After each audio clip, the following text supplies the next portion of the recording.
Most people probably have a good idea of what a pyramid scheme is. A triangular hierarchy of sales commissions, revolving around a business that uses independent salespeople. A business that may or may not have a product, and whose profit for the people at the top of the triangle almost entirely comes from recruitment, and little profit is made, if any, from products sold. The Federal Trade Commission's own statistics say that 99% of people roped into pyramid schemes, or MLMs, even legal ones, lose their money. Sometimes all their money. Multi-level marketing businesses, sometimes called direct sales businesses, are almost identical to pyramid schemes, to the point where an MLM would have to be very badly and brazenly run to be singled out as a pyramid scheme. In this joyous video, we'll look at how MLMs rip people off, and more importantly, how they're seemingly protected by both massive financial institutions and government itself. So, what's the difference between a pyramid scheme and an MLM? Well, as forensic accountant and fraud investigator Tracy Conan says, multi-level marketing companies are pyramid schemes that the government allows to operate. Of course.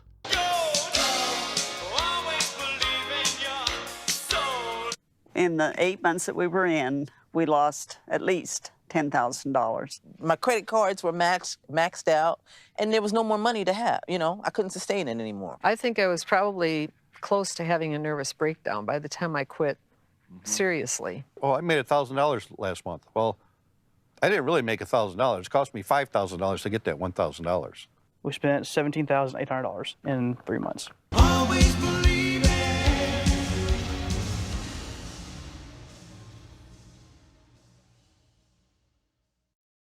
It can be difficult to understand the differences between MLMs and pyramid schemes because they are really the same thing in everything but name. Basically, according to business groups, the FTC, and common sense, and the tea leaves, if you only focus on recruiting, then it's a pyramid scheme. If you focus on recruiting but also sell a product, even if you don't sell it in a lot of places, and even if no one really buys it, then it's not a pyramid scheme. But there have been MLMs prosecuted as pyramid schemes, even though they did have products, so really it comes down to how bad the pyramid scheme is at hiding what it is. Both are top-weighted structures where the vast majority of people who actually make money do so by recruiting others into the pyramid and taking a cut of what they spend to buy in and their future sales. In MLMs, that buy-in comes in the form of purchasing product inventory, whether it be diet crackers or business seminars, with the intent of selling them to customers on behalf of the company. But the real money comes not from selling those products to consumers, but to other salespeople lower down the pointy hierarchy. If you watch the frenzied recruiting materials of most MLMs, they are almost always focused on building up the idea of their success and that you, Guy Little, can be a big fish too, by jumping on this mega hyper and inexplicable gravy train. They don't spend much time talking about the actual products. The product is incidental. The downline is everything. A salesperson's downline, as it is often called, is simply other salespeople that they have recruited. Everything these people sell has a cut taken from it and fed up the levels of the pyramid, and this in turn is fed up the level of the pyramid too, all the way to the top. If you recruit enough people, you can, in theory, make a lot of money just by taking a cut of their sales. But the thing is, many of these sales, often most of these sales, come not from actual customers, but from new recruits buying in and purchasing inventory. Multi-level marketing schemes are really more about recruiting than selling. Or selling not a product, but the idea of selling. To join an MLM, you must buy a starter kit, a little wholesale bundle of fluff that you can start forcing on your family, friends and co-workers. Maybe send them a Facebook message, maybe a couple in case they don't see the first 7. These starter kits can range anywhere from $50 to $5,000 and are counted as a sale in the upline. Your recruiter gets a percentage of whatever inventory you buy.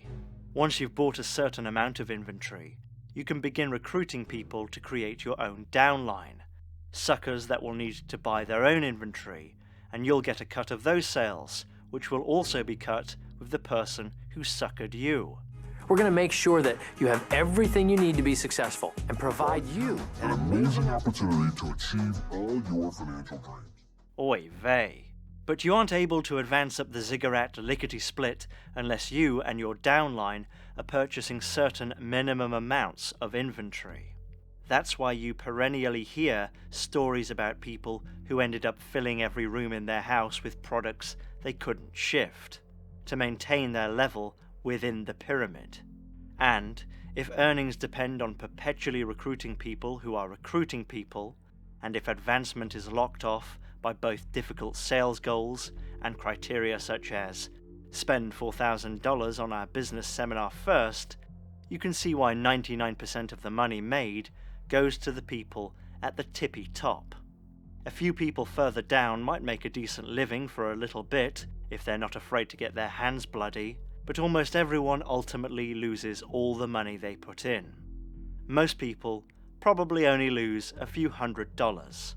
Some people lose tens and tens of thousands. Well, all we need from you is $200 and you're in business. You know, in about a year, you should be making 10 grand a month. But in order for you to do the business the way they want you to do it, you've got to upgrade. The initial expense was the $199 training packet. The first DVD was $39.95. You had to have Connecting Point, which was their phone service. You had to buy into Powerhouse, which was a merchant account. Oh yeah, you can make a whole lot more money if you buy in as a supervisor. But that supervisor is a $4,000 order for all the products. I was in Herbalife for about 4 months to 5 months, and I lost between $14,000 and $18,000. Less than 2 months, and I lost almost $5,000. Oh, it's over $45,000. 1 in 13 adults in the US have been involved with an MLM at some point in their lives. Most leave not long after beginning. Depending on the company, an MLM can make a lot of its money just from selling starter kits that are never actually sold on to real customers. You know, because the product is crap.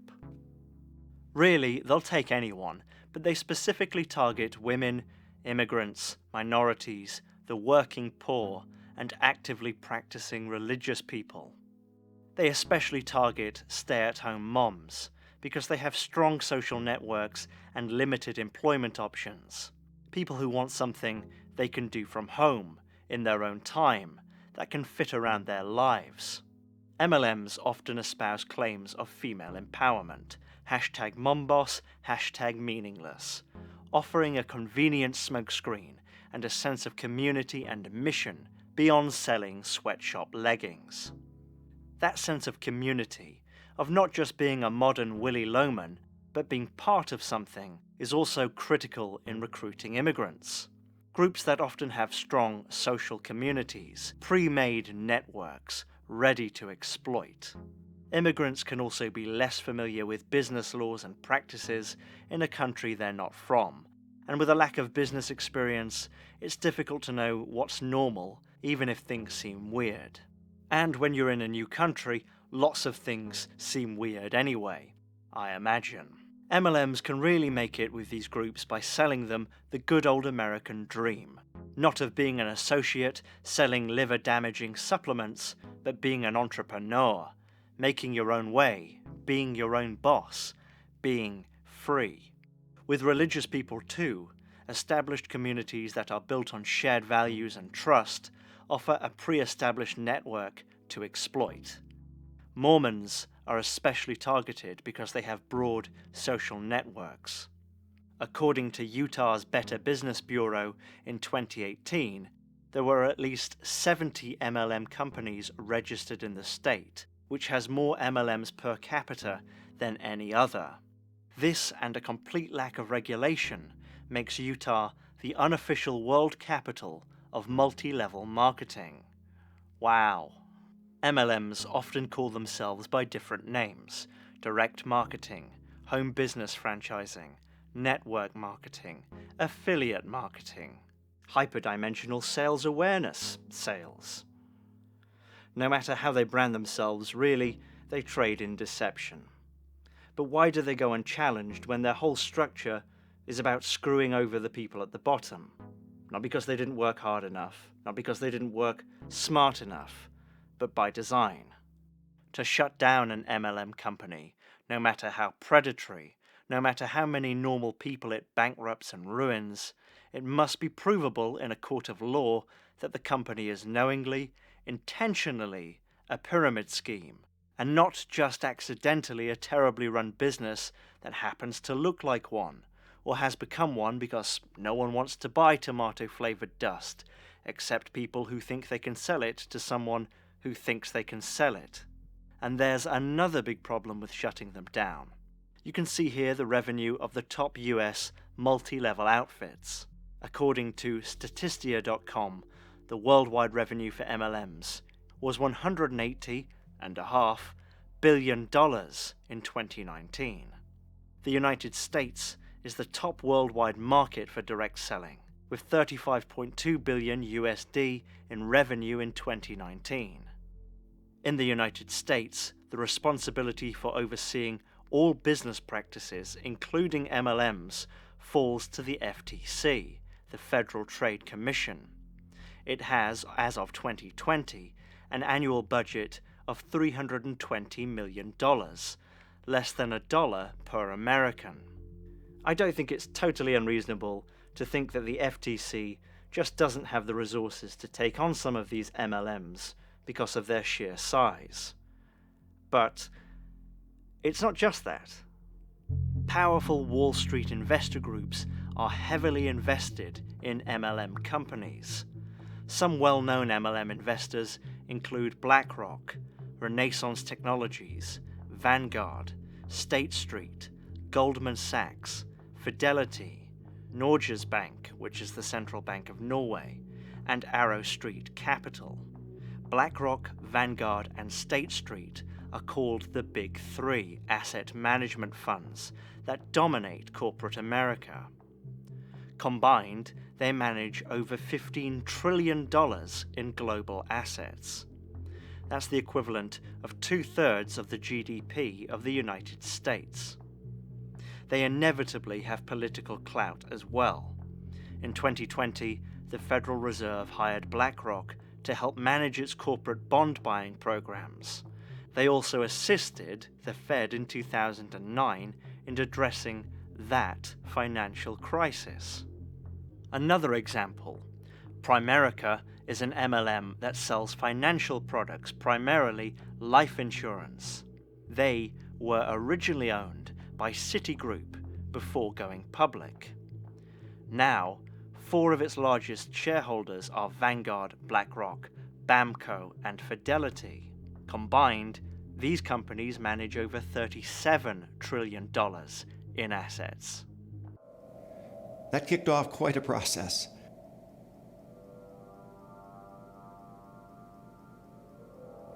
You can imagine.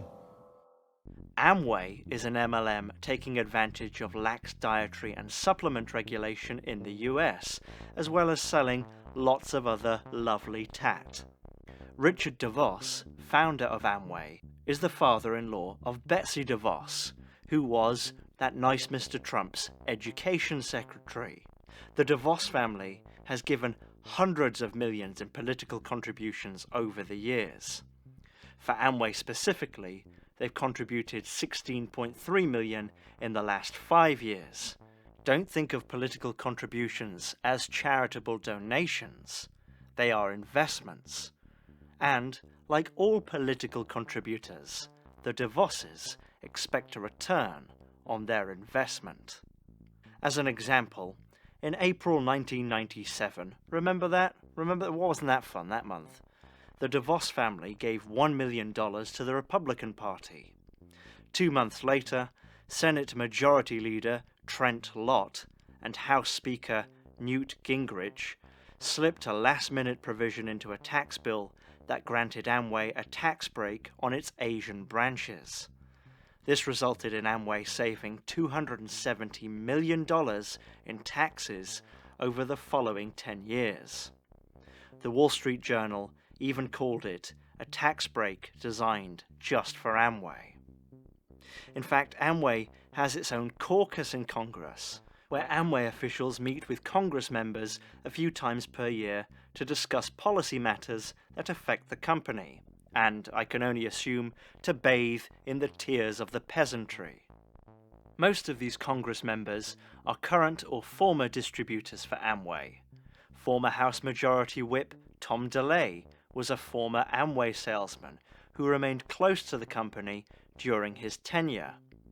You may remember him as the guy who went to prison for his pay-to-play scheme, where he laundered corporate money into political donations and granted lobbyists special favors in exchange for money and gifts. A real stand-up guy. Or you may not. These people do sort of tend to blend together after a while. Like an ocean of shit. And this has been going on for a while. Some previous members of the caucus include Representatives Sue Myrick of North Carolina, John Christensen of Nebraska, Richard Rombo of California, and John Ensign of Nevada, and all of them are current or former distributors for Amway. There's also the Direct Selling Caucus, which represents not just Amway, but the entire MLM industry. Here are the current members of Congress who are in it, to represent the interests of the people they serve. You know, the MLMs. Here is their list of government affairs priorities for 2021. Notice the part about pyramid schemes, and about how the caucus wants to make sure MLMs can continue using associates as independent contractors, even if they work for them full-time. No employment means no benefits, no pesky contracts, and little liability. There are many arguments these Congress people might make which may sound legitimate or agreeable, that they're protecting small businesses, promoting entrepreneurship, encouraging social mobility. Who would stand against any of those things? But unless they've done no homework, and maybe that is the case, all those arguments are entirely spurious. Representing MLMs isn't an act of legally defined corruption, they're not taking bribes, but if a politician is meant to look out for their constituents and have the back of the common man, they can't simultaneously do that and promote companies that are taking advantage of people and line their pockets with, campaign contributions. A bribe in all but name. A shower of shit in all but name. The flamethrower. I'll go get it. And if the FTC did want to take on these MLMs for exploiting people, it's not just the direct caucus shills or the Wall Street investors who pose obstacles. In 2014, the FTC began an investigation into Herbalife, or Herbalife, I guess, one of the biggest MLMs in the world. They went after them not as a pyramid scheme, but for making deceptive claims to participants. Herbalife ended up settling in 2016, agreeing to pay $200 million to former participants and agreeing to be less deceptive in their representations of how much money participants could make. But they didn't have to make any substantial changes to their core business model, and Herbalife saw it as a win. $200 million is equivalent to about 2 weeks of Herbalife's global sales. Literally nothing to them. And the settlement signaled that the FTC was, at best, pretty toothless. When the settlement was announced, the company's stock immediately went up by $1 billion. Icahn Enterprises has a 15% stake in Herbalife. ICANN had $16 billion in revenue in 2020. Then there's the MLM The Pampered Chef, which sells pots and pans and other crap, and is owned by Berkshire Hathaway, aka Warren Buffett Corp. Avon and The Body Shop, routinely accused of pyramid scheming, is owned by Natura, which has a $10 billion plus annual revenue. Tupperware, an MLM whose glorious plastic products are enjoyed by Queen Liz Windsor, has $1.8 billion in revenue and is staffed with executives who have long histories with MLMs, such as Herbalife. Ambit Energy is an MLM that sells electricity in deregulated markets in the US, whatever the hell that could possibly mean. Hey, you. Psst. You want to buy some electricity? They are owned by Vistra Corp with a revenue of $11.4 billion. The conclusion that I come to is that no, there isn't a vast conspiracy. The FTC isn't headed by people who were previously pyramid scheme executives, and from what I can tell, the FTC would very much like to go after these people. But there is an enormous amount of financial and political interest in allowing MLMs to continue, and seeing as politicians are usually dependent on big business for funding, there's very little incentive on the regulatory or legislative levels to tackle this. The MLM industry is worth $180 billion worldwide, but the people behind them are worth trillions and trillions. The sheer amount of money that is behind not just these companies, but the people who own them, is clearly more important to the legislators than the citizenry. So it goes. It seems the FTC is deliberately underfunded. Why fund something that is only going to diminish the profits of your friends? The lives of constituents pale into insignificance next to all that money and the votes it can buy. I'd like to end by saying that it's easy to dismiss those who are duped by MLMs as being naive, especially if you're not susceptible to that sort of thing. But think of your grandma, or someone you know who's a trusting, good person. Someone who isn't greedy, but would like a bit of financial freedom, who would like to be part of something, and who is told over and over that this thing is a sure winner, and that they would be a fool to pass it up. That's who MLMs target. Thanks for watching. There's a link to the Anti-MLM Coalition in the description.